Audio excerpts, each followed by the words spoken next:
This message is to the Jewish community all around the world.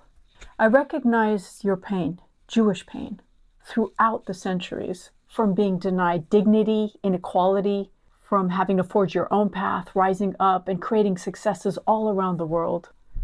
When Jewish communities were denied jobs, they created their own industries. Even here in the US, when law firms wouldn't hire Jewish Americans, it was the Jewish community that worked twice as hard to create Jewish law firms that are now the pinnacle of excellence. I acknowledge the pain of the anti-Semitism that has ravaged the Jewish community throughout history. I recognize the stain on humanity that the Holocaust was, and the trauma that has rippled through to your lives until today. I acknowledge that it was this very country that denied thousands of Jewish people visas to come when they needed refuge the most.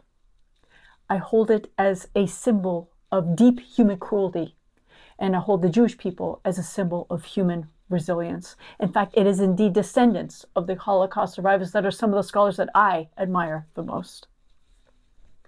I acknowledge that because of this deep pain, Jewish communities have sought solace in this notion that there could be a place where the Jewish community could call their very own, could feel safe, could feel that never again would never again happen. I want you to know that I feel that so deeply. I feel deeply in the notion that you would never want to be kicked out of another home again, never denied another job, never be tortured to break your spirit, never be killed for who you were. I feel deeply in the notion that your community would never want to be subjugated ever again, denied worship, be controlled over where you're allowed to travel, when you're allowed to travel, if you're allowed to travel, what roads you could drive on, what streets you could walk on, or even what water you can drink. I feel deeply in that never again happening to you.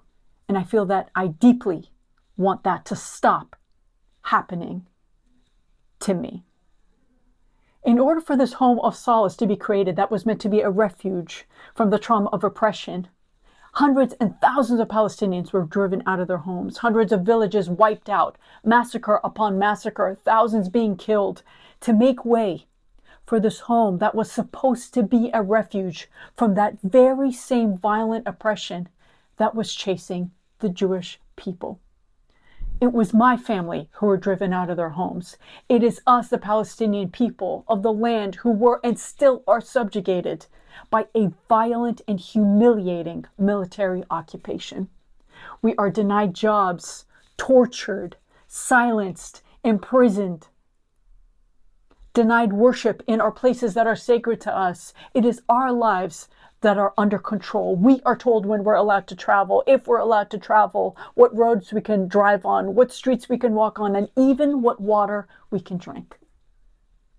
By state law, I am not allowed to go back to my father's home or my grandmother's village and live where they were born, live where they gave birth, had families, had birthdays, businesses, farmed lands, went to school.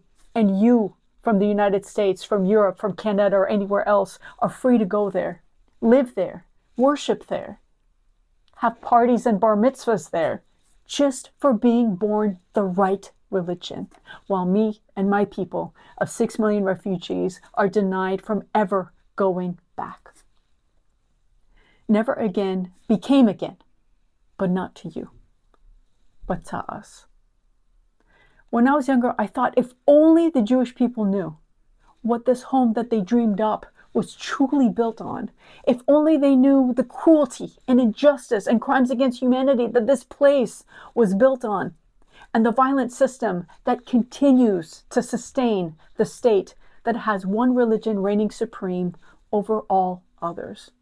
That surely the Jewish people would not only empathize with their own plight as a people who have been oppressed, but that they would fight alongside us to make this wrong a right, to break down the wall, to abolish apartheid, to let my people return, and to truly make this land a place where all people who belong to it, who worship the same God, who share the same prophets, and who hold this land sacred, not just a land for a chosen few. And indeed, It is our Jewish brothers and sisters, friends and family who have been marching with us and showing the world what humanity truly is.